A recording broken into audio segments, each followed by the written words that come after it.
ao desenvolvimento pessoal, intelectual e social de todos, pois criam um ambiente favorável à troca e à discussão de informações sobre temas de elevada relevância.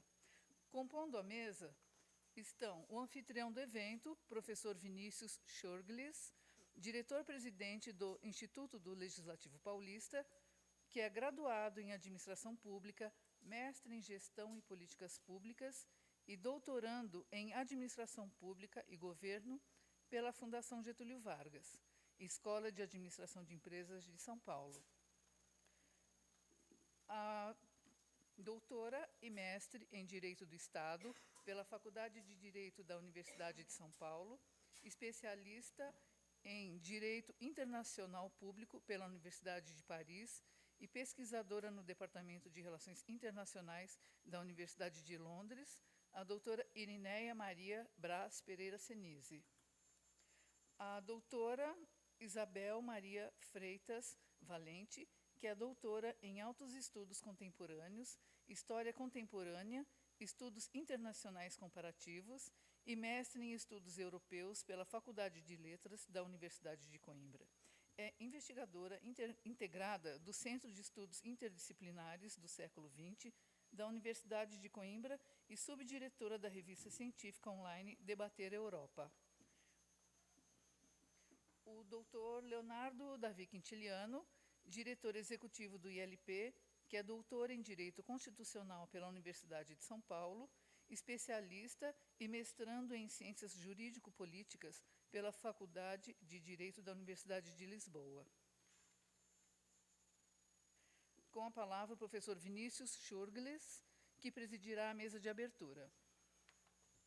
Olá, muito boa tarde a todos. Agradecemos a presença de vocês nesse que é o primeiro evento do Instituto Legislativo Paulista do segundo semestre.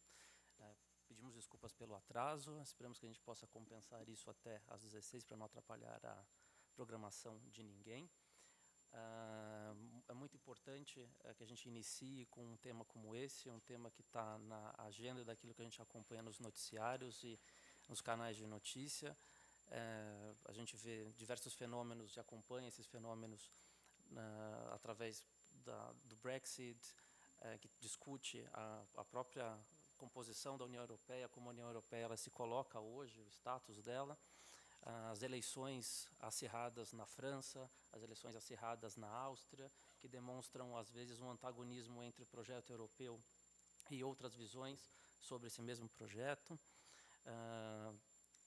Infelizmente, por uma necessidade de um compromisso anteriormente assumido, eu tenho que me ausentar, mas eu vou passar, então, a presidência da mesa ao Dr. Leonardo Quintiliano, diretor executivo do ILP, que vai conduzir os trabalhos no dia de hoje.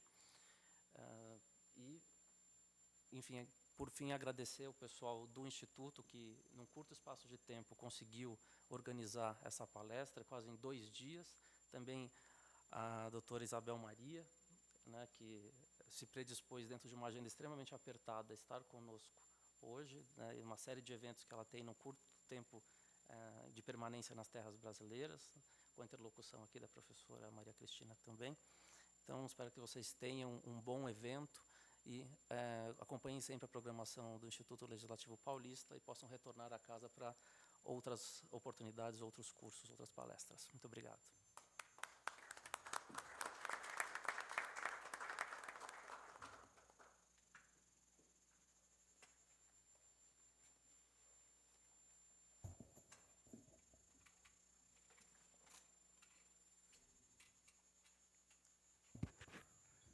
Mais uma vez, boa tarde a todos.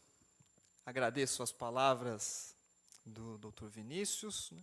Então, vamos retomando aqui as atividades do Parlamento e também do ILP no segundo semestre deste ano, com uma grata surpresa, né, me foi comunicado pelo Dr. Vinícius na segunda-feira, então não houve tanto tempo, né, hábil para divulgação, porque é um tema e é uma personalidade, né, que nós recebemos aqui, de um tema que acompanhamos direto ou indiretamente todos os dias na imprensa, porque envolve muitas questões, ainda não sei, será uma surpresa para mim também o recorte que a professora Isabel Valente fará, mas creio que alguns temas poderão ser abordados, como a questão do Brexit, ou não, a questão da imigração, os direitos fundamentais que incidem, né, sobre esse fenômeno, né, da imigração, que direitos tem, se não os imigrantes, mas um problema que eu me debrucei muito também no estudo em Lisboa, sobre a questão da extensão da cidadania, foi muito trabalhada pelo Tribunal de Justiça da União Europeia, na questão dos parentes, né, dos casais, quando um vem de outro país, o filho vem de outro país também, qual é a proteção que o sistema de direitos fundamentais da União Europeia, o sistema europeu, são coisas diferentes, né, como eles, de certa forma, protegem, né, o cidadão europeu.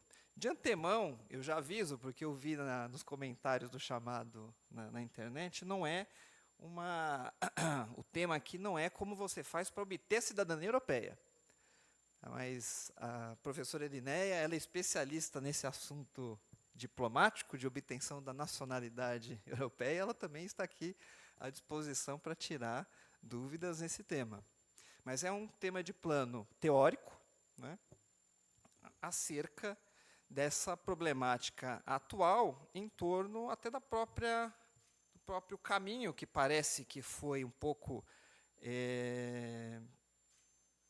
bloqueado, né, ou deu um passo atrás, de federalização, né, da União Europeia. Como diz a professora Maria Luísa Duarte, uma frase que eu nunca esqueço, né, sobre a Constituição da Europa, ela diz que o nome matou a coisa. Né, às vezes o medo de você se transformar num Estado, ceder parte do poder, no caso a soberania, né, o cidadão francês, o cidadão inglês, de ceder a soberania para constituir um Estado e perder poder, isso, de certa forma, acovarda, né, ou desencoraja a você progredir nesse processo de unificação. Né. Aproveitando a visita da professora Isabel Valente, eu fiz o convite para a professora Elinéia pela pertinência temática, porque ela acabou de defender uma tese de doutorado, eu tive a honra de estar na banca, né, na Universidade de São Paulo, sobre o tema da federalização da União Europeia, ou da não federalização da União Europeia. E ela tocou muito na questão da cidadania, como um dos elementos que, de certa forma, justificariam a tese de que a União Europeia ela não é uma federação, por falta de um pressuposto essencial para ser a federação, que é ser um Estado. E para ser um Estado, você precisaria ter, por parte dos cidadãos, a intenção de constituir um Estado. Não sei se estou falando besteira, é isso mesmo, né? Perfeitamente. E essa intenção que ela chamou, aproveitando até por analogia, né, de um nome em latim que se usa para direito societário, né, affectio societatis, que essa falta dessa affectio societatis, a intenção de ser sociedade, no caso política, isso estaria ausente e, de certa forma, então, desfiguraria o caráter estatal, né, de uma eventual União Europeia. Se não há Estado, não há federação. Né. Então, eu vou passar, antes da professora Isabel Valente, né, peço essa gentileza, para a Elinéia abordar um pouco essa temática, para depois, sim, nós ouvirmos aí a professora visitante Isabel Valente.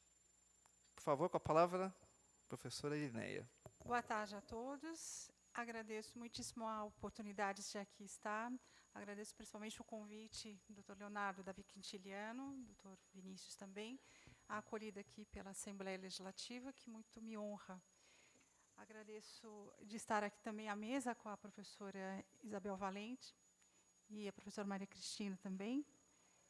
E, sem maiores delongas, justamente por conta do tempo que nós não temos agora tão à vontade, eu gostaria de ir complementando exatamente a apresentação que o Dr. Leonardo fez da minha tese, principalmente, no sentido que o que me levou a pesquisar esse tema foi exatamente o contato contínuo com amigos europeus, através de visitas muito frequentes a trabalho, também viagens, também estudos, porque eu cheguei a morar 3 anos na Europa.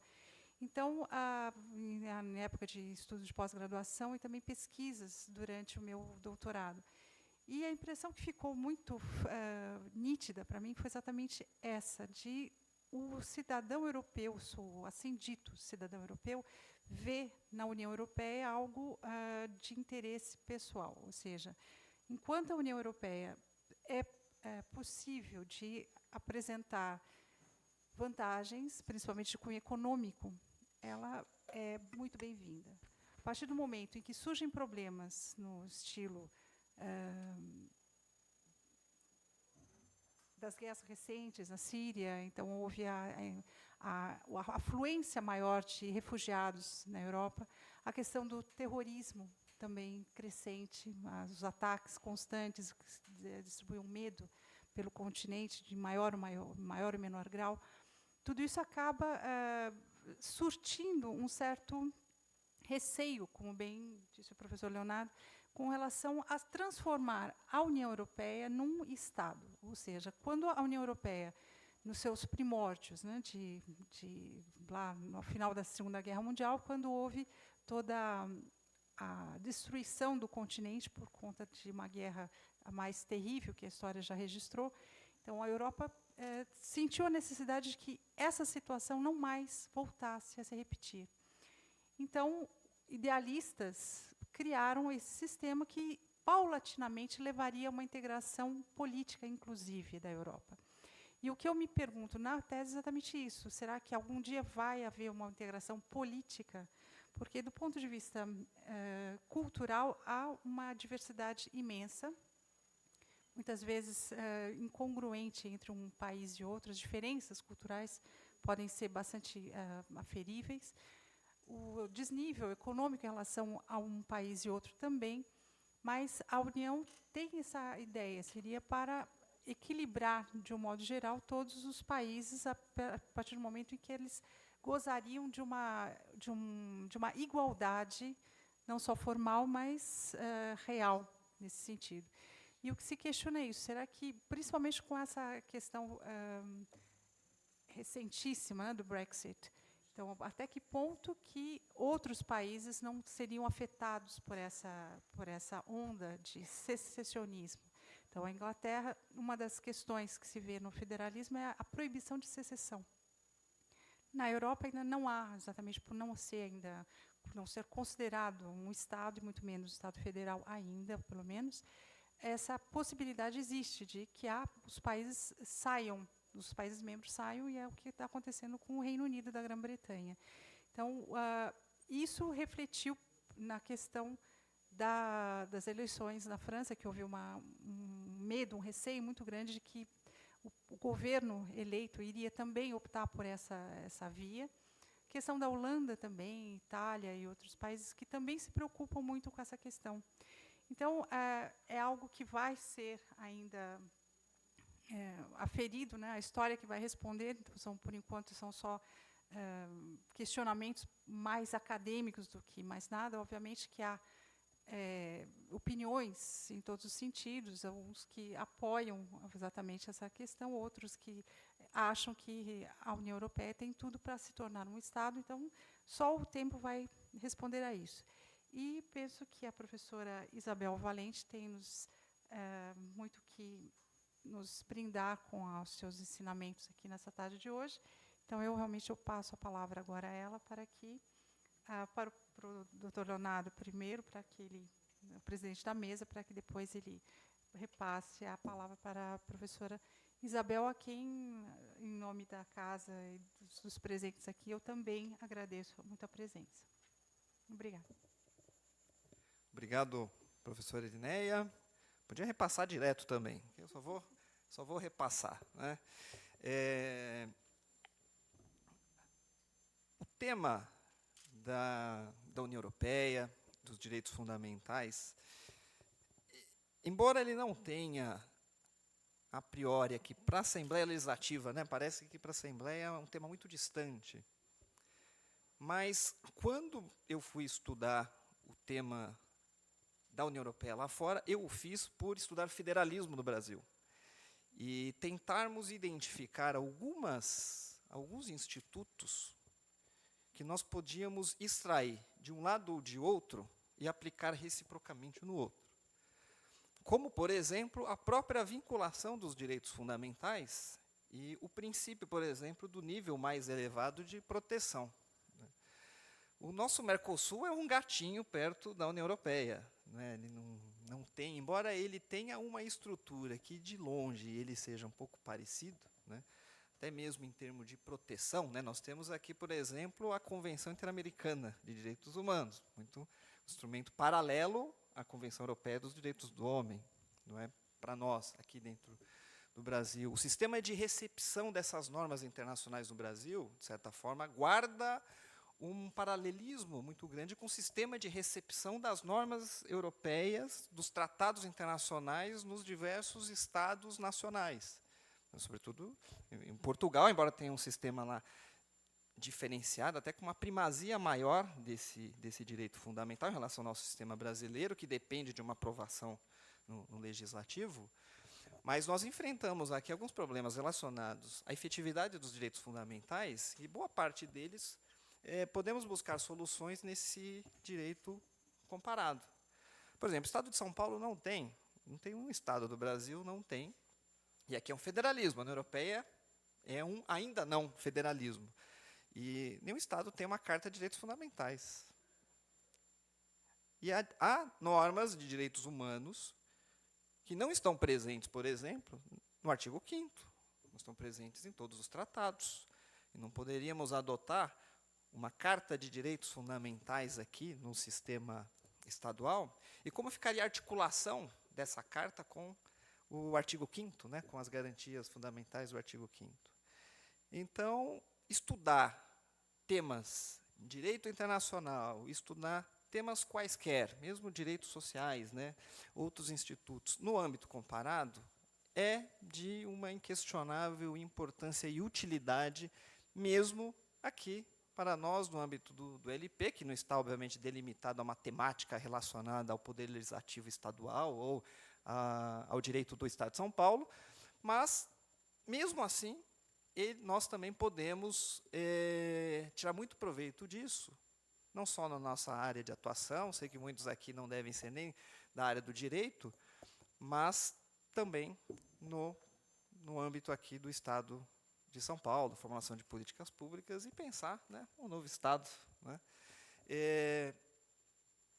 Não sei quais são as questões que a professora Isabel Valente vai nos trazer, mas sei que devem ser essas que nos inquietam pelos noticiários, e muitas que ainda não nos inquietam, mas podem passar, a partir de agora, a nos inquietar. Então, por favor, com a palavra a professora Maria Valente, Isabel Valente. Muito obrigada, muito boa tarde a todos.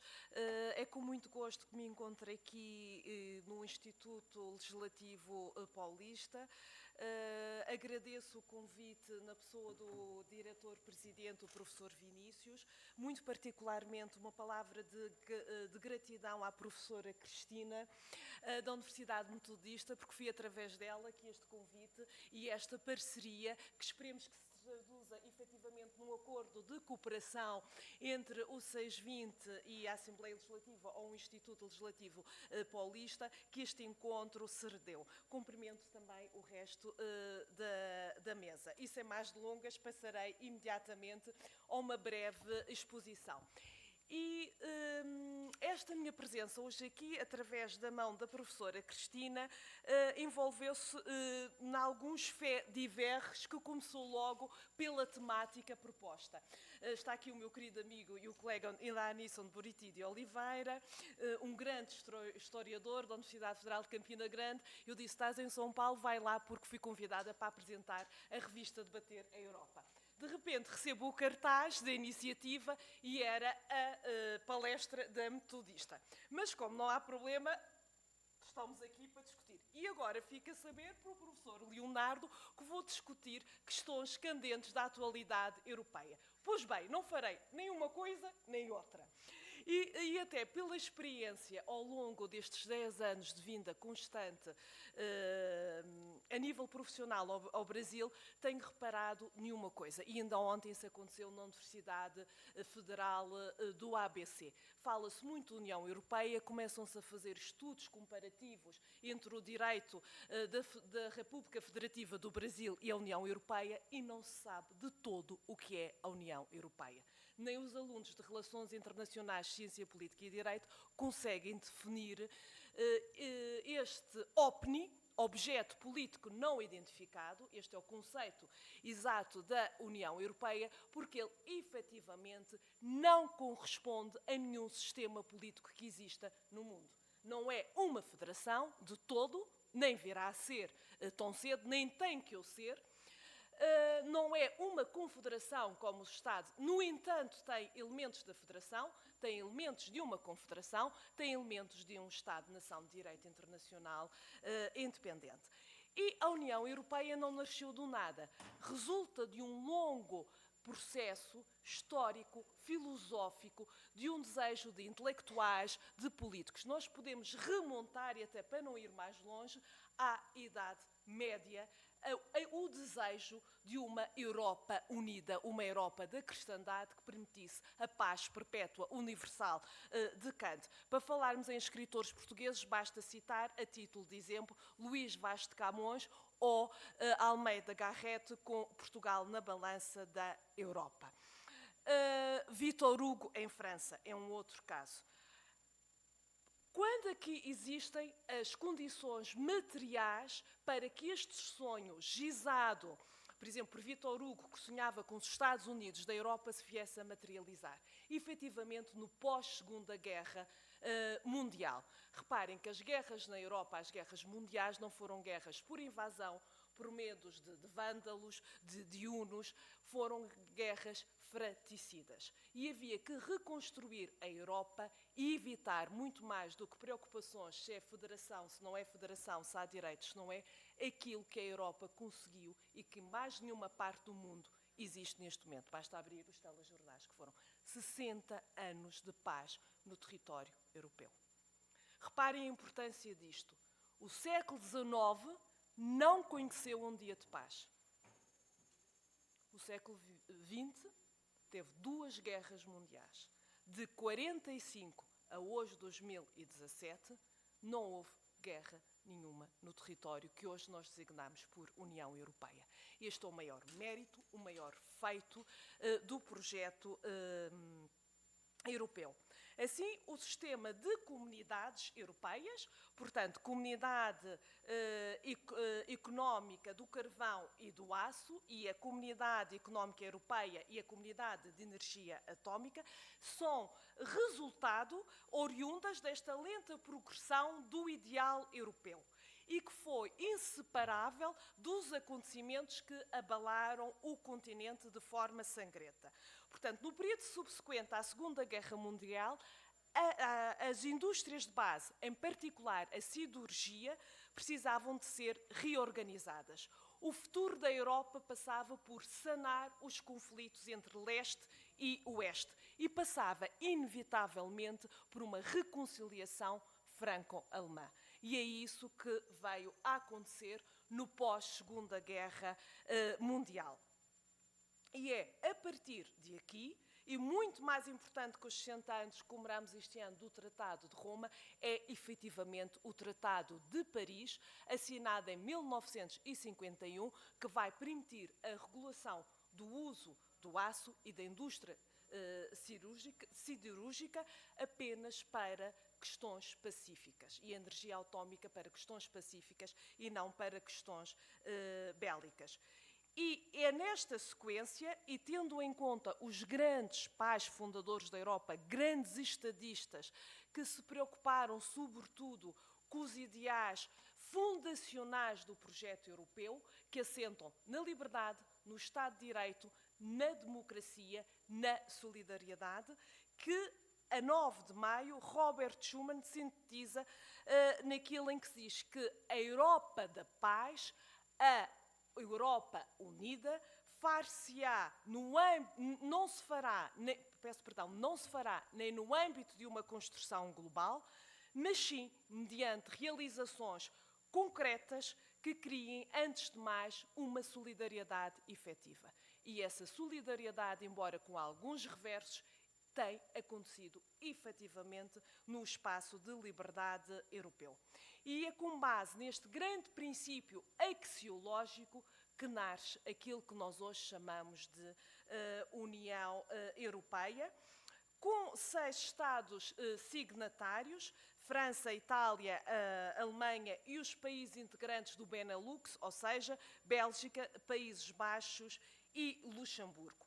E este primeiro tratado, o Tratado Fundacional da União Europeia, previa, entre outras coisas, porque é muito mais fácil ceder soberania a nível económico do que a nível cultural, a nível de outro tipo de valores. Liberdade de circulação de produtos e livre acesso às fontes de produção. Aqui depois no PowerPoint vou passando, são as várias etapas até chegarmos a isto que eu estou a dizer. Vigilância permanente do mercado por forma a evitar destruções suscetíveis de tornar necessária a instauração de cotas de produção. Apoio à modernização e à reconversão dos setores importantíssimos do aço e do carvão. Os esforços no sentido de um relançamento do processo de integração europeia, na sequência do malogro que assumiu a Conferência de Messina em 55, que visava a construção de uma comunidade europeia de defesa. O Tratado da CIE irá prever depois, em 1957, então, os fundamentos daquilo que viria a ser o projeto europeu. E esses fundamentos é estabelecer uma união cada vez mais estreita entre os povos europeus. Por outro lado, estabelecer e consolidar, como já fui referido, a defesa da paz e da liberdade, melhorar as condições de vida e de trabalho dos povos europeus e aprofundar a solidariedade entre os povos, respeitando a cultura, as tradições, a história de cada Estado-membro. Não é por acaso que depois o lema adotado, a divisa adotada deste espaço, será a Europa unida na diversidade. Portanto, aqui temos, atenção, há dois tratados fundadores do projeto europeu que depois vão sendo revistos e que os tratados são sempre os mesmos, vão sendo revistos e, regra geral, vão assumindo a designação da cidade onde são assinados. Eu vou passar isto à frente, até devido ao tempo que é pouco. Só para dizer isto, que a principal evolução dos tratados tem a ver com a criação de recursos próprios da comunidade, no sentido de vir a reforçar depois as próprias instituições europeias, como o Parlamento Europeu, reforços também em matéria orçamental, a eleição por sufrágio direto e universal, que será na década de 70, e a criação de um sistema monetário europeu. Até 1986, desde a fundação, desde 1951, eu utilizo sempre a data de 51 e o Tratado de Paris e não o Tratado de Roma, porque aí que estão efetivamente os alicerces do projeto europeu. Até a entrada em vigor do Ato Único em 1986, não existiram grandes alterações a nível dos tratados, nem dos seus postulados. Porquê que em 86 há necessidade da adoção deste ato único? Tem a ver com o alargamento ao Atlântico, à Península Ibérica, a Portugal e a Espanha, aos dois países ibéricos, porque havia que criar estruturas para permitir que o tal princípio fundacional, que ainda hoje é o pilar, é a chave mestra de todo o edifício europeu, pudesse ser executado, ou seja, o princípio da solidariedade, bem como o princípio da subsidiariedade. Isto para permitir criar mecanismos, sobretudo do ponto de vista financeiro, que fossem ajudar a uma integração plena, implementando assim o princípio de política de coesão da própria União Europeia. Portanto, aqui, depois, se quiserem ficar, são apenas várias referências aos tratados que eu irei passar e para o qual não há tempo útil agora e não fará grande sentido. Para perceberem a importância deste projeto, para além do grande objetivo da paz, e como já vimos, foi alcançado, foi permitir a estabilidade no continente europeu e permitir também a democratização dos Estados-membros. E isso é muito flagrante no caso português. É a entrada na então Comunidade Económica Europeia que vai permitir a Portugal, recém-saído de uma ditadura de 40 anos, garantir a sua segurança e a estabilidade no território, consolidar a democracia, reforçar a salvaguarda dos direitos e das liberdades fundamentais, cimentar a liberdade económica e sindical, e, entre outros, e combater o desenvolvimento regional desequilibrado. Como eu referi, a principal evolução dos tratados tem a ver com a criação dos recursos próprios da comunidade, no reforço dos seus vários poderes nas várias instituições. O Ato Único Europeu constitui, assim, a primeira modificação substancial do Tratado de Roma.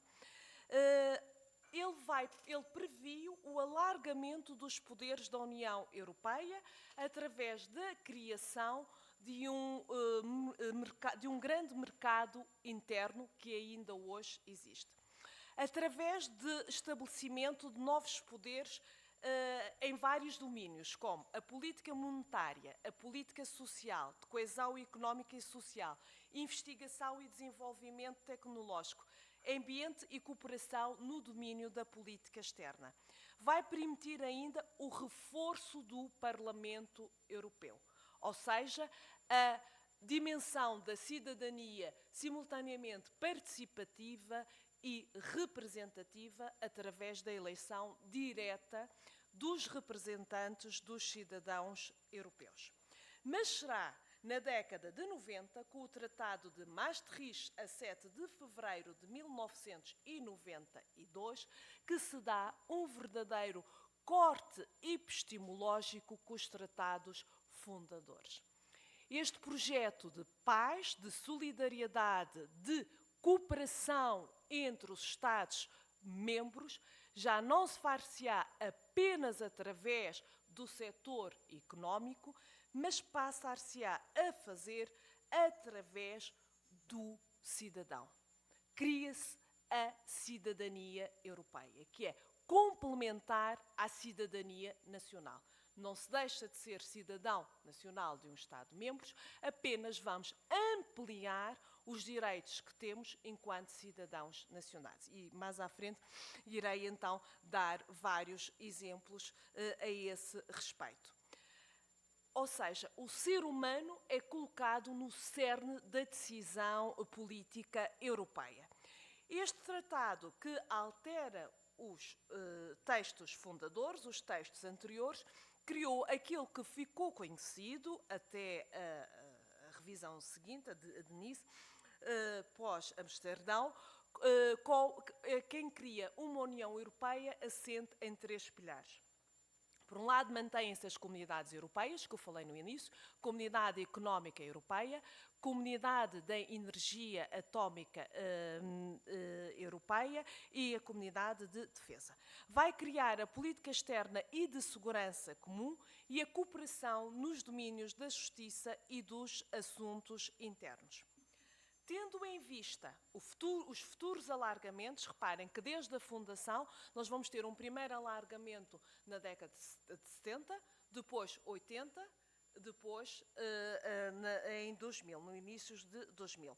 O Tratado de Amsterdão, já em 2007, introduz as adaptações necessárias a um funcionamento mais eficaz da União Europeia.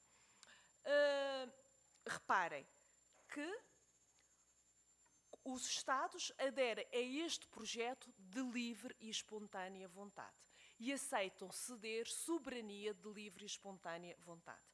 Até à última revisão de 2007, com o Tratado de Lisboa, podia-se entrar e não sair do projeto europeu. Com o Tratado de Lisboa e com essa cláusula é possível nós deixarmos de pertencer a este projeto. O Tratado de Amsterdão, que modifica, uma vez mais, o Tratado da União Europeia e os tratados que instituem as comunidades europeias e determinados atos afins, de 1997, reparem, eu refiro sempre a data de assinatura e não a data de entrada em vigor. Ele entra em vigor 2 anos depois, a 1 de maio de 1999. Vai propor um aumento das competências da União Europeia, o reforço do Parlamento Europeu, portanto, nós vemos aqui, temos estado a ver de forma muito paulatina o reforço do Parlamento Europeu, ou seja, o reforço do poder do cidadão, que a representa. Portanto, daí uma outra discussão que eu tenho também com muitos investigadores e muitos colegas, a União Europeia, ao contrário do que se diz vox populis, não tem déficit democrático nenhum. E já irei explicar porquê. O reforço do poder do Parlamento Europeu, o início das cooperações reforçadas, a simplificação da tomada de decisão e várias reformas institucionais, tendo em conta o alargamento que iria ocorrer em 2004. O grave problema, a grave crise institucional da União Europeia, ao contrário do que também é comum dizer-se e repetir-se de forma acrítica, é que esta começa com a crise financeira em 2007. Não é de todo verdade. A grave crise política ou institucional da União Europeia começa em 2001, com a assinatura do Tratado de Nice, conhecido como o Tratado de Má Memória. Porque o Tratado de Nice vai criar as condições para um desequilíbrio entre os Estados-membros. Ou seja, ao fazer a reformulação das instituições, vai abandonar o princípio da representatividade dos Estados. Dito por outras palavras, o princípio que era dimensão territorial e densidade populacional em termos de votos é abolido. Dou este exemplo. A Alemanha passa a ter o mesmo número de votos que tem o Reino de Espanha, tendo o dobro da população. E ao contrário daquele que tinha sido defendido em Maastricht, um Estado-membro, um voto, foi abolido. Mas é o Tratado de Nice que vai, na sua parte final, dizer que é o primeiro tratado que tem validade, como os iogurtes, como eu costumo dizer. Portanto, poderia estar em vigor até 2009. E até 2009 a União Europeia teria que se dotar de uma Constituição. O que não deixa de ser interessante, porque isto foi proposta francesa. E, nesse sentido, pós-Cimeira de Nice, todas as questões suscitadas posteriormente na Declaração de Laeken, vai-se convocar, e passando o pleonasmo, a Convenção sobre o Futuro da Europa, que vai tentar então dar sequência ao proposto no Tratado de Nice, na sua parte final, de criar uma nova base jurídica para a União Europeia consubstanciada no tratado que deveria estabelecer uma Constituição para a Europa. E, nessa sequência, Gercás d'Estaing recebe essa missão de elaboração do dito texto constitucional europeu, que também, pela primeira vez, teve uma vertente extremamente importante e original. Este texto não foi apenas debatido e decidido entre juristas, no Parlamento Europeu, na Comissão, no Conselho, entre académicos, mas envolveu o cidadão europeu. Era possível a toda e a qualquer pessoa individualmente entrar no site da União Europeia, dar as suas sugestões, ter as suas respostas. E, depois de um grande período de discussão, efetivamente é aprovado um texto, e eu vou referir isto a título de curiosidade e até porque comentei ao chegarmos aqui com a doutora Graça Nascimento, uma grande amiga que me acolhe sempre no Brasil, que cada vez que eu cá venho, eu fiquei muito admirada e até devo dizer estarrecida por entrar na Assembleia Legislativa e ver símbolos cristãos católicos no hall de entrada. Fez-me lembrar a grande discussão que houve na Europa por causa do preâmbulo do texto constitucional, onde se referia apenas que as raízes históricas do território europeu eram cristãs, eram judaico-cristãs. Isto levantou-se uma polémica, sobretudo com a França republicana e laica, provavelmente não terão noção do que é. E daí, portanto, ter isto não é crítica nenhuma, não é nada, apenas uma mera constatação, que é engraçado que nos Estados que são Estados confessionais, muitas vezes não têm os símbolos à mostra. E isto foi a maior discussão a nível europeu, entre académicos, entre juristas, mesmo entre cidadãos, foi a questão da referência às raízes judaico-cristãs da civilização, dita civilização ocidental ou europeia.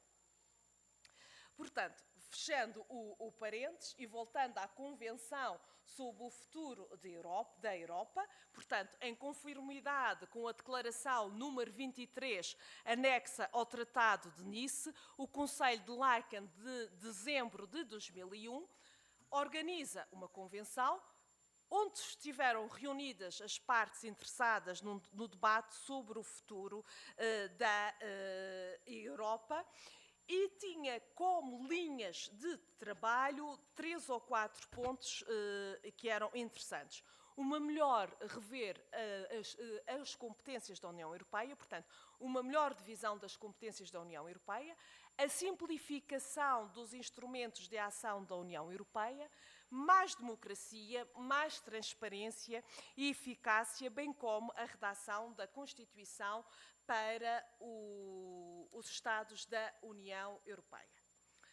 Neste sentido, o projeto de Constituição para a União Europeia definia pela primeira vez os fundamentos democráticos da União Europeia e pretendia reforçar a expressão concreta dos mesmos.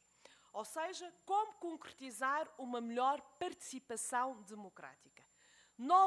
Novas obrigações das instituições, no que respeita à consulta da sociedade civil, à transparência, ou seja, ao acesso à informação, aos documentos e ao respeito pelos dados de caráter pessoal. Por outro lado, que papel, e relacionando com o parênteses que eu fiz, os parceiros sociais e as igrejas teriam neste projeto europeu? E a Comissão poder ser convidada a elaborar uma proposta se fossem reunidas 1 milhão de assinaturas de cidadãos que representassem um número significativo de Estados para o efeito. E um reforço do papel dos parlamentos nacionais, através da criação de um mecanismo de alerta rápido. Devo dizer que grande maioria do que estava, 99% do que estava no tratado, Constitucional, que depois foi rejeitado em referendo, e já iremos ver isso, está plasmado ipsis verbis no Tratado de Lisboa, de 13 de dezembro de 2007. Como sabem, mas não demais talvez relembrar, os tratados a nível da União Europeia são, para entrarem em vigor, têm que ser por unanimidade e têm que ser ratificados. E a forma de ratificação na Europa é duas, na Europa e em qualquer parte do mundo dito democrático. Ou através de ratificação a nível dos parlamentos nacionais, ou através de referendo. Qualquer uma das duas é legítima, depende da Constituição de cada Estado-membro. Por exemplo, o caso alemão obriga a que seja ratificação a nível da Assembleia Legislativa Alemã. O caso português, até à última revisão, era através da Assembleia da República. Na última revisão constitucional pode ser ou pela Assembleia da República ou por referendo. Será uma decisão política tomada pelo Governo que exercer funções na altura em que for convocado para tal. A Irlanda obriga a referendo. E quando se começa a ratificação do Tratado Constitucional, ele é rejeitado em referendo na França. Não por não se concordar com o texto do Tratado Constitucional, não por qualquer reação contra o projeto europeu, as razões foram exógenas ao que estava a ser referendado. Relembro que na altura tínhamos Sarkozy no poder. Foi um não contra as políticas do então presidente da França. Tanto que no dia seguinte, e basta compulsarmos a imprensa francesa, os grandes jornais cotidianos franceses, para vermos em grandes títulos le regret que les Français ont aujourd'hui.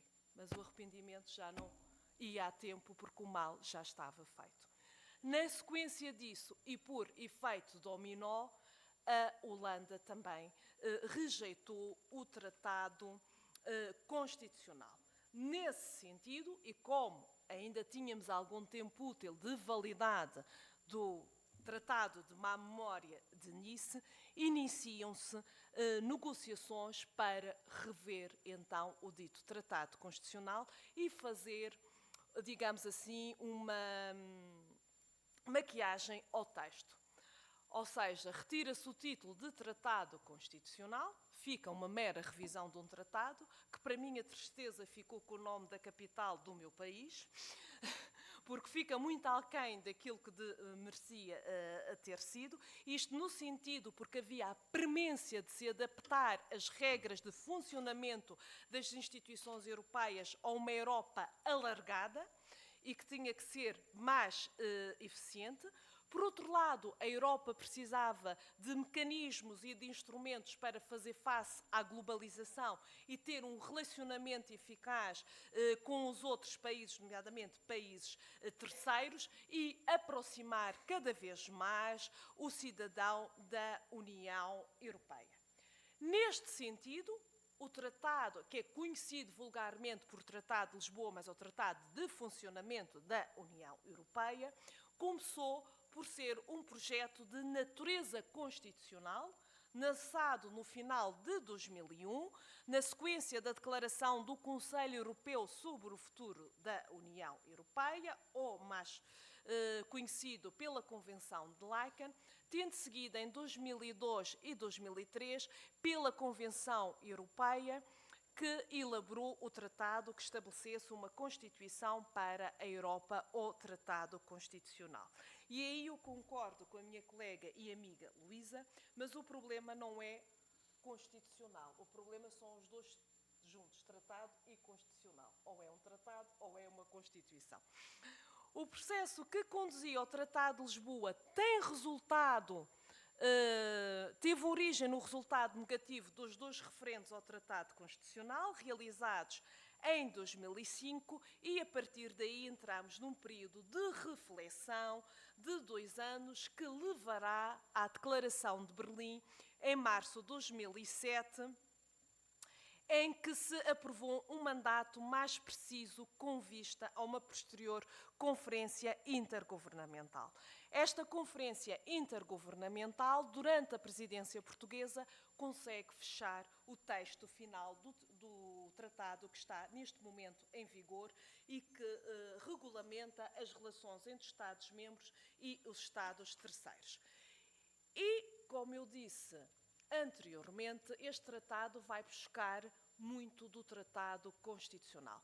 Retira do preâmbulo as questões relativas às raízes judaico-cristãs da União Europeia, vai propor uma maior eficácia dos instrumentos... isto agora queria-vos mostrar, mas bloqueou. Paciência, não há escusas. Uma maior eficácia no funcionamento das instituições europeias, uma maior democracia, nomeadamente continuou a manter a questão da iniciativa cidadã que eu vos falei há pouco, 1 milhão de assinaturas, podem dizer, é muito, tendo em conta atualmente 27 Estados, uma vez que o Reino Unido deixou de ser. Tendo em conta o número de população, é extremamente fácil. A nível de questões ambientais tem sido um sucesso. Houve uma iniciativa popular no âmbito da água que foi até iniciada por uma querida amiga da Faculdade de Direito, uma colega, a Alexandra Aragão, e que a União Europeia já regulamentou nesse sentido. Maior transparência. Toda a documentação da União Europeia, de qualquer uma das instituições, é pública, exceto a única coisa que não é de acesso público, que nenhum de nós pode consultar, são dossiês relativos a questões de segurança, como é óbvio. Esta maior transparência também se reduz no tempo de resposta da União Europeia. Qualquer um de nós que se dirija a um órgão, a uma instituição da União Europeia, tem o direito de resposta em 48 horas úteis. E acreditem que acontece. Uma melhor política externa, através de quê? Da criação de um alto representante dos negócios estrangeiros da União Europeia e de um presidente do Conselho Europeu. Mais segurança e novas políticas, nomeadamente a nível da bioética, das energias alternativas, da segurança cibernética. Mas o Tratado de Lisboa vai recuperar também, numa das suas partes, aquilo que é extremamente fundamental, e que vinha da proposta de Constituição, que é conceder caráter jurídico e vinculativo à Carta dos Direitos Fundamentais do Cidadão Europeu. Ela já existia desde 2001, com o Tratado de Maastricht, mas era uma mera declaração sem valor jurídico, embora as decisões do Tribunal de Justiça Europeia tenham sempre evocado e criado jurisprudência nesse sentido, ou evocar articulados da Carta dos Direitos Fundamentais, embora esta fosse uma mera declaração anexa.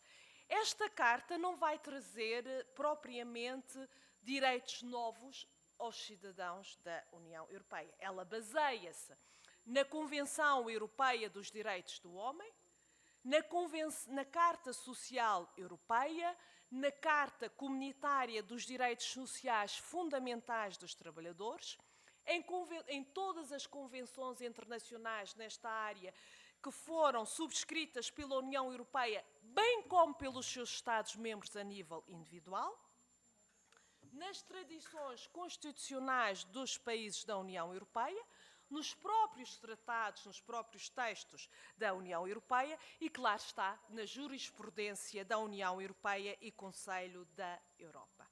Portanto, o que ela faz é reunir num único texto que se torna extremamente acessível a qualquer cidadão, a qualquer investigador, a qualquer jurista consultar.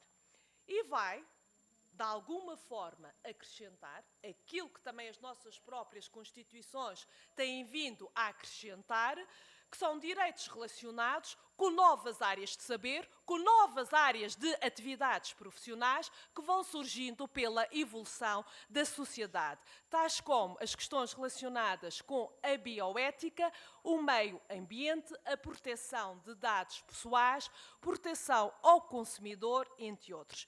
E vai adotar uma linguagem contemporânea extremamente neutral.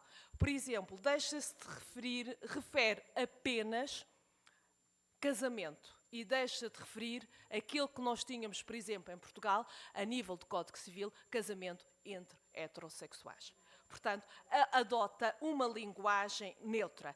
Esta Carta dos Direitos Fundamentais da União Europeia está dividida em 6 capítulos, com 5 articulados referentes à dignidade humana. Ninguém pode ser condenado à morte nem executado. Isto nada mais é, por exemplo, do caso português, que é aquele que eu conheço melhor, que a transposição do nosso número 13 da Constituição, que é a vida humana é inviolável. O segundo capítulo, com 14 artigos referentes às liberdades, todos os tipos de liberdade. O terceiro capítulo, à igualdade, portanto, todas as pessoas são iguais perante a lei. Um quarto capítulo sobre as questões da solidariedade, ou seja, é assegurada a proteção à família, quer no plano jurídico, quer no plano económico e social.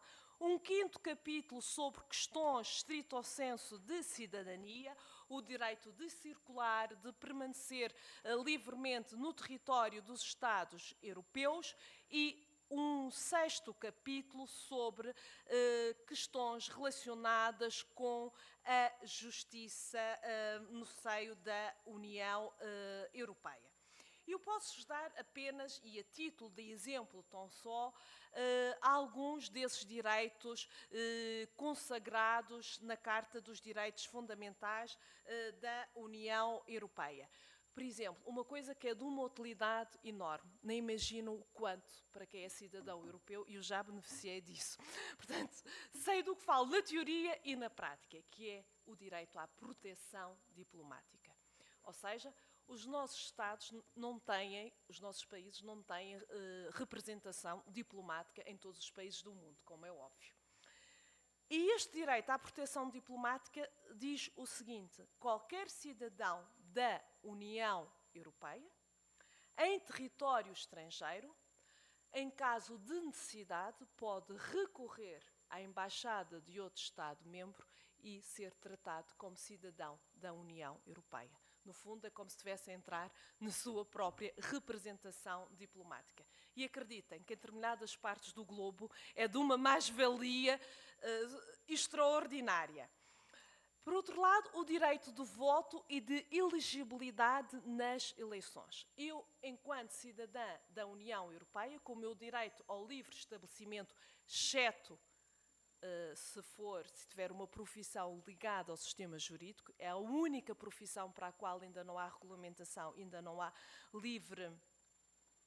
direito de livre estabelecimento, como é lógico, eu posso ser eleita e eleger os representantes autárquicos nesse Estado-membro. Como posso ser eleita ao Parlamento Europeu pela Itália, pela França, pela Inglaterra e não apenas por Portugal. O direito a uma boa administração, não só a nível europeu, mas a nível dos próprios Estados-membros. Eu posso dirigir-me diretamente às instituições europeias se uma diretiva comunitária não for transposta em tempo útil para o ordenamento jurídico interno e se isso for prejudicar em termos de direito. Dou o exemplo de os acessos para pessoas com deficiência. Portanto, é um exemplo muito simples que qualquer pessoa percebe. O provedor de justiça e a petição direta ao Parlamento Europeu. Este, entre outras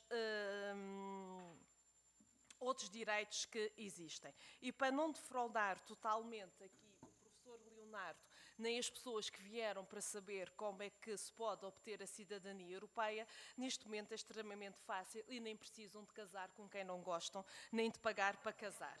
Basta conseguir provar, que é o que está a acontecer neste momento no Reino Unido e na Irlanda, que se é descendentes de um judeu sefardita, portanto têm direito à cidadania, neste caso portuguesa. No vosso caso é extremamente fácil, toda a gente tem, ou quase toda a gente tem, se não tiver vai à loja e aluga, como eu costumo dizer, brincar, um parente qualquer português. É muito fácil neste momento conseguir isso. Mas, embora não tendo a cidadania, digamos, da União Europeia, porque uma coisa é a cidadania europeia que não existe, outra coisa, corretamente, é a cidadania da União Europeia, se tiver autorização para viver e trabalhar, tem exatamente os mesmos direitos do que qualquer um de nós.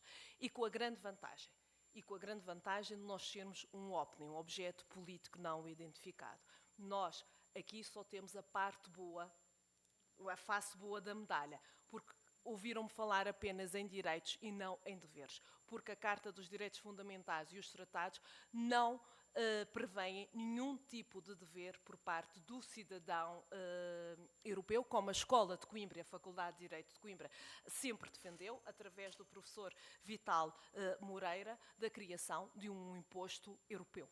Portanto, mas nós, essa parte eu costumo dizer e defender que já a fazemos através da contribuição que cada Estado-membro faz para o Orçamento Geral da União Europeia. Portanto, não precisamos de ter mais um imposto de forma direta na União Europeia.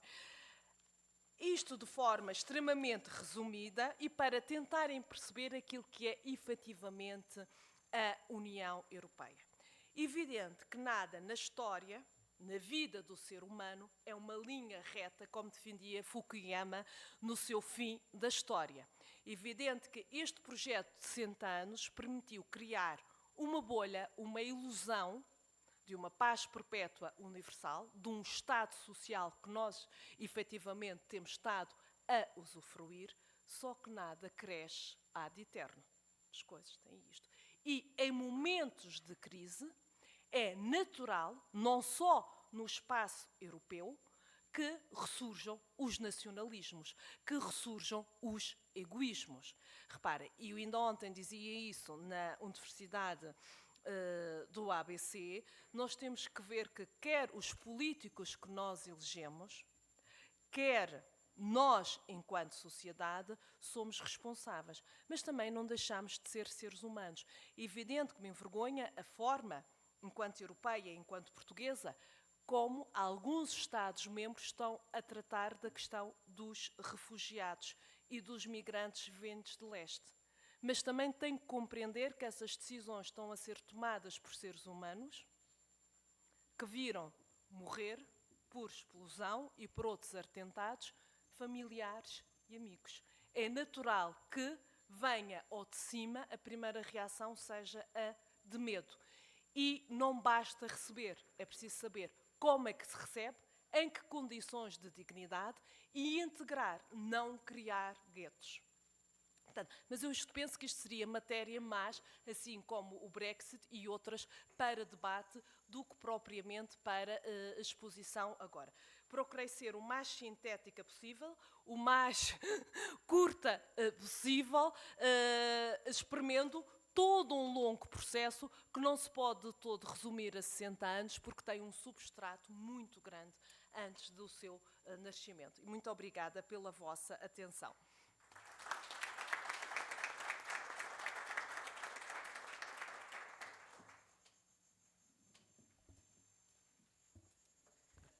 Gostaria também de informar que, compondo a mesa, também está a professora Maria Cristina Teixeira, que é mestre e doutora em Direito pela Pontifícia Universidade Católica de São Paulo e atua nos cursos de Direito, Gestão Pública e Gestão Financeira da Universidade Metodista de São Paulo. Agradeço a palestra da professora Isabel Valente. As portas do ILP estão sempre abertas, já vamos passar a perguntas, né? A professora Maria Cristina, gostaria de fazer alguma colocação? Apenas, doutor Leonardo, que é muito importante, muitas vezes o senhor disse que não é muito possível que a gente faça uma comparação, né, que podia parecer estranho que viesse ao Instituto do Legislativo Paulista uma professora da Universidade de Coimbra para tratar da questão dos direitos humanos, né, na União Europeia. Mas a professora Isabel, fazendo essa digressão histórica a respeito de todas as questões que deram origem aos vários tratados que regem, né, que regeram e continuam regendo a vida da União Europeia, o quanto nós também nos defrontamos com essa questão da cidadania, da representatividade, da transparência. Então, eu só gostaria mesmo de cumprimentar a professora Isabel Maria pela sua magnífica preleção aqui a respeito dessa questão da União Europeia e dos direitos humanos, e dizer que a gente sempre aprende, né, com as experiências dos outros, especialmente num momento tão delicado como esse que estamos atravessando aqui em nível nacional. Era só isso, muito obrigada.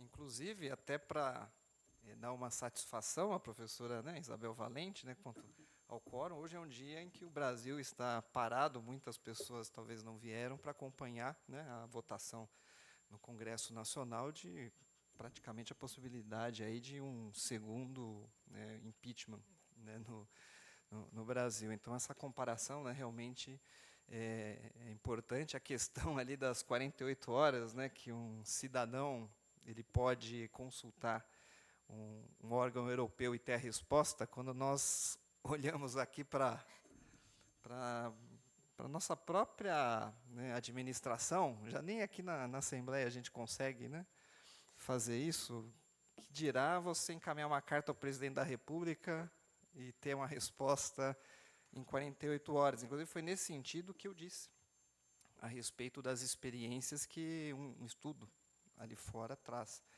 Não tanto quanto a forma de Estado. Eu tenho a minha opinião pessoal, é a minha tese referente a naturezas jurídicas, mas eu aprendi uma coisa. A ciência do direito, ela tem uma esquizofrenia que talvez não encontremos em outras ciências. Por exemplo, quando o biólogo ele encontrou um ornitorrinco, eu acho que ele não teve muita dificuldade em dizer, olha, isso aqui é um mamífero que bota ovo.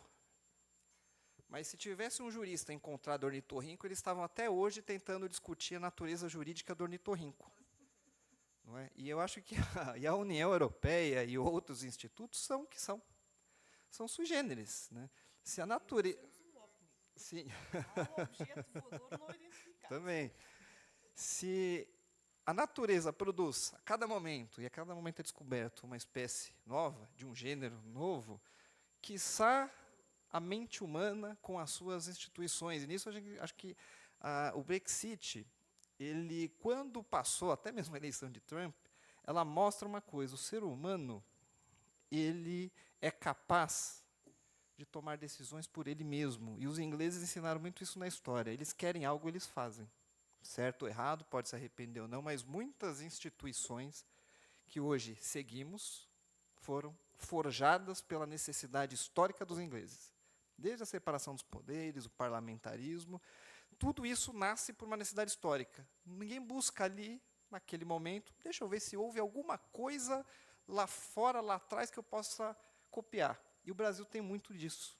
Eu acho que é um problema. Nós temos no plenário ali uma frase que eu acho importantíssima. Agora eu não me lembro o autor, mas acho que está naquele plenário do meio, Tiradentes.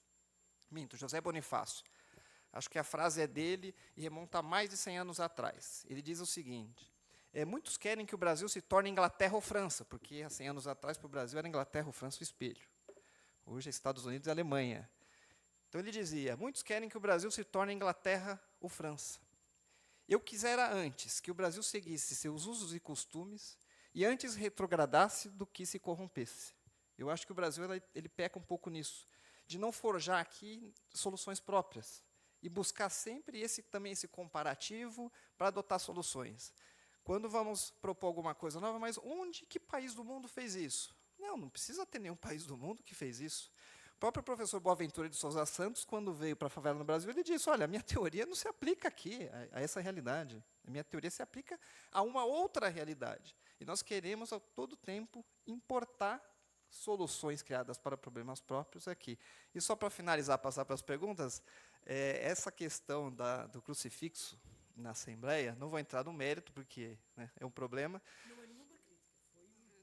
Não, mas não sei não sei se a professora sabe, mas no preâmbulo da nossa Constituição, no regimento interno, todos os dias antes do pequeno expediente, está lá, sob a proteção de Deus, iniciamos os nossos trabalhos. Né? Mas até aí a gente vai discutir o significado disso, a questão cultural, etc.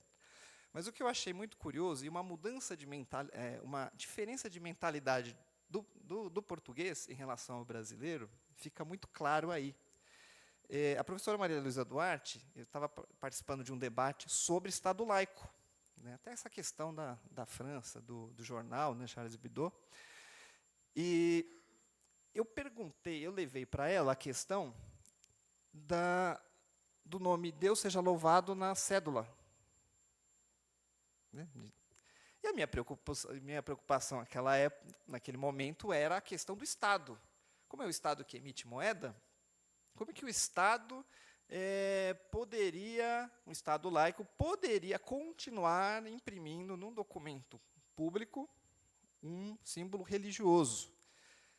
Nós tivemos uma ação aqui do Ministério Público questionando isso. Mas o engraçado foi a resposta e a percepção dela. Ela olhou, olha, eu não estou a achar estranho o Estado nessa história. Eu estou a achar estranho a igreja. Como que a igreja deixa um símbolo dela vir parar numa cédula de monetária, um valor, né, monetário? E olha a diferença de perspectiva. Né? Nós, às vezes, não pensamos nesse sentido. Né? Bom, passo a palavra aí às pessoas da plateia que querem fazer perguntas.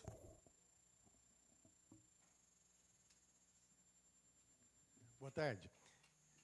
Meu nome é Milton, sou advogado. Eu queria saber, em relação ao Brexit, como vai ser o tratamento dos cidadãos europeus agora, que residem no Reino Unido?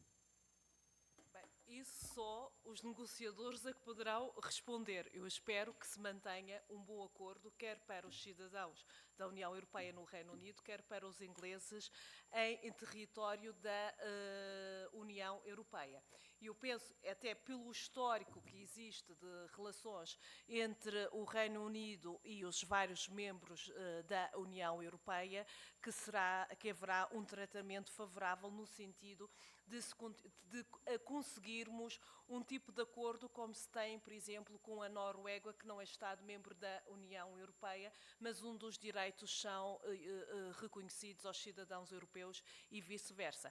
Até porque, por uma coisa, repare, o Reino Unido sai da União Europeia, mas continua a ter que lidar com o mercado interno, sem fazer parte e sem conseguir legislar ou propor legislação nesse sentido. Portanto, há todo o interesse por parte do Reino Unido de dar alguma contribuição para ter alguma derrogação também a nível fiscal relativamente ao mercado interno. Tudo depende agora do que for negociado. A verdade é que, neste momento, as coisas estão muito facilitadas para o lado da União Europeia, porque Theresa May não tem legitimidade política nenhuma. Portanto, as coisas estão muito mais facilitadas para o lado da União Europeia. E reparem, a saída do Reino Unido eu nunca vi de uma forma extremamente dramática. Será dramático para o processo de construção europeia se algum dia um dos 6 Estados fundadores decidir abandonar o projeto europeu. Reparem, o Reino Unido estava na União Europeia e não estava. Havia 1001 outputtings para o Reino Unido. O Reino Unido não fazia parte da moeda única, não fazia parte do espaço Schengen, não reconhece a Carta dos Direitos Fundamentais da União Europeia e por aí vai. Nunca entrou só na década de 70, contra a vontade francesa, embora o xadrez político e as coisas se tenham alterado nas últimas décadas, mas não é uma saída que possa vir a ser catastrófica para o projeto europeu de todo. Mais alguém?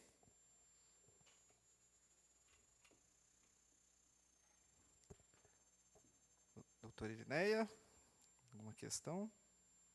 Questão propriamente não, mas só meus cumprimentos à palestra, foi muito elucidativa, então eu acho que ficou bastante claro para todos os presentes o quão complexa é a União Europeia, quão complexa ela pode vir ainda a se tornar.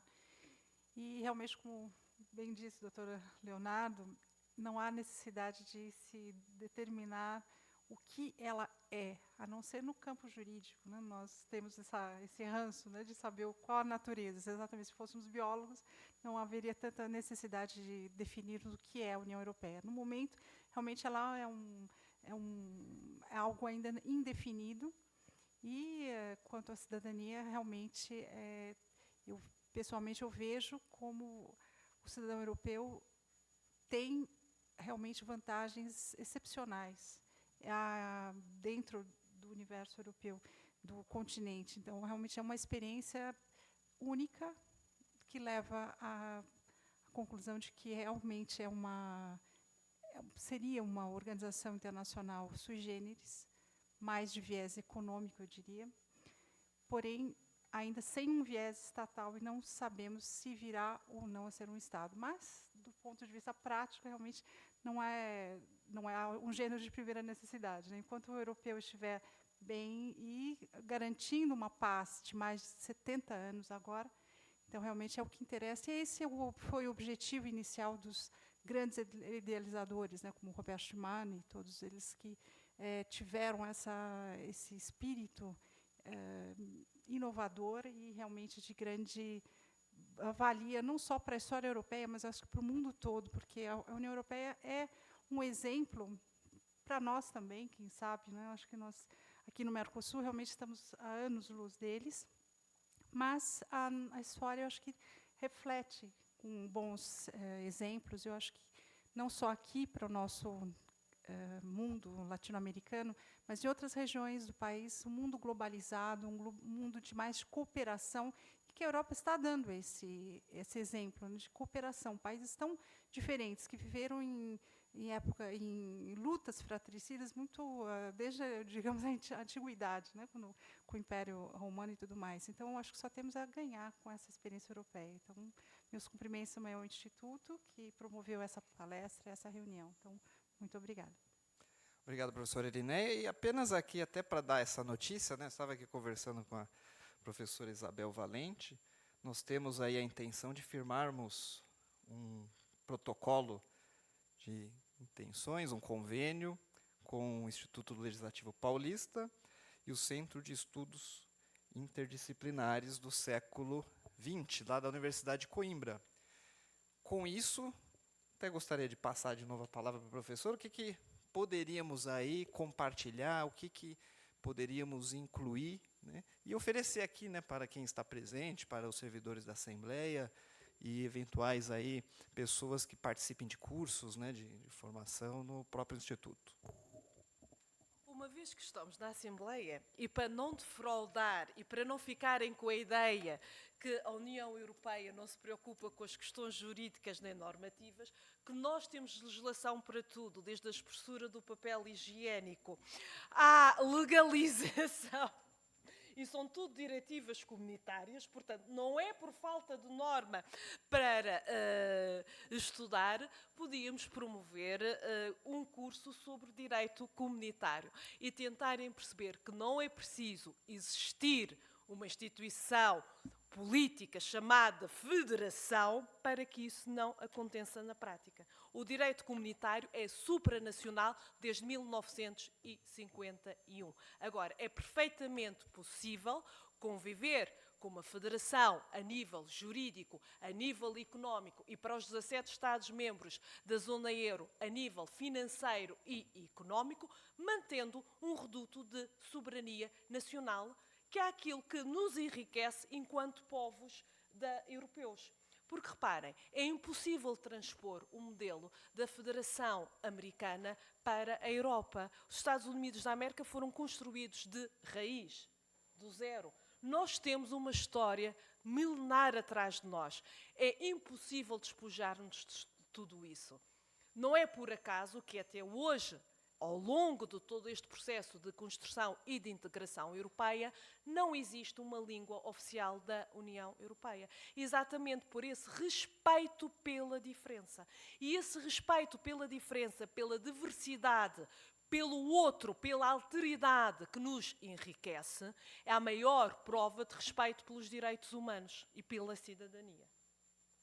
Não é preciso um aprofundamento político para que isso aconteça. Embora eu, pessoalmente, se me perguntarem à Isabel Valente, eu diria que sim, porque eu sou uma federalista convicta. Mas isso é um outro departamento. Agora, sei que não é necessário isso para que o sistema funcione e funcione bem. E que se progrida cada vez mais naquilo que realmente interessa, que é a dignidade, o respeito pelo ser humano, o procurar ter nos diferentes Estados-membros. Reparem, não é possível a um Estado-membro da União Europeia que exista um golpe de Estado, que um ditador chegue ao poder. Evidente que isto também na Europa é sui generis e é diferente, porque na Europa todos os ditadores foram eleitos por sufrágio direto e universal. E neste momento temos 2 que prometem e bem. Mas pronto, mas num dia em que assumirem isso, deixam imediatamente de ser um Estado-membro da União Europeia. Portanto, este chapéu, esta construção, tem permitido que, efetivamente, a democracia, a liberdade, o próprio poder judiciário ganhe projeção a nível do território europeu. E para isso não precisamos de um texto agregador que nos vá pôr todos no mesmo chapéu e uniformizar e formatar. Daí a Europa, entre aspas, União Europeia, este projeto, ter sido sempre a Europa das regiões, no sentido da cooperação e do desenvolvimento social e económico. Porque também a paz não é a ausência de guerra. Tem que haver bem-estar e tem que haver uma repartição condigna e digna dos bens comuns, das riquezas dos vários Estados-membros. Porque é isso que vai permitir toda essa evolução. E, nesse sentido, não é de todo necessário, nem tem vindo a ser necessário esse chapéu e esse aprofundamento político. Evidente, se nós fizermos a análise apenas nos centrando nos 17 Estados-membros da zona euro, a coisa complica-se um pouco.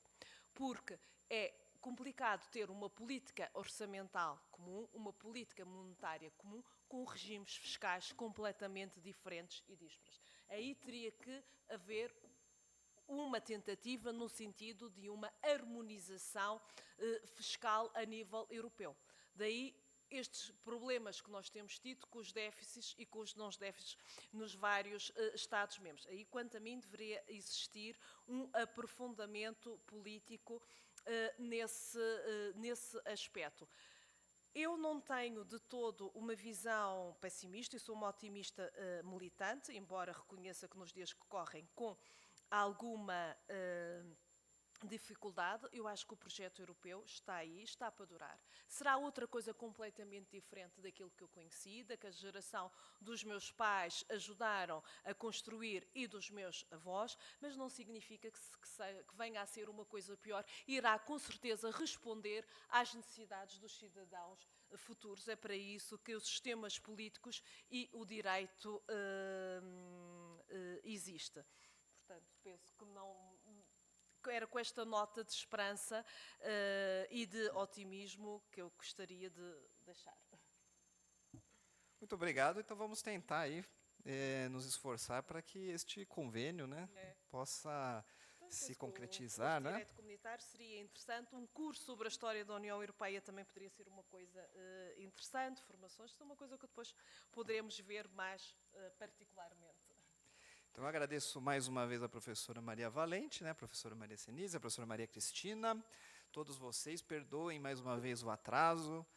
Quando a professora Maria Valente vier aqui falar das questões mais polêmicas da cidadania europeia, nós prometemos começar no horário, né? E tenham uma boa tarde a todos, bom fim de dia.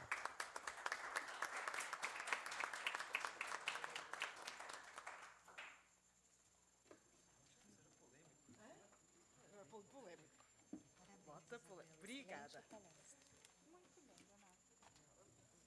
Ao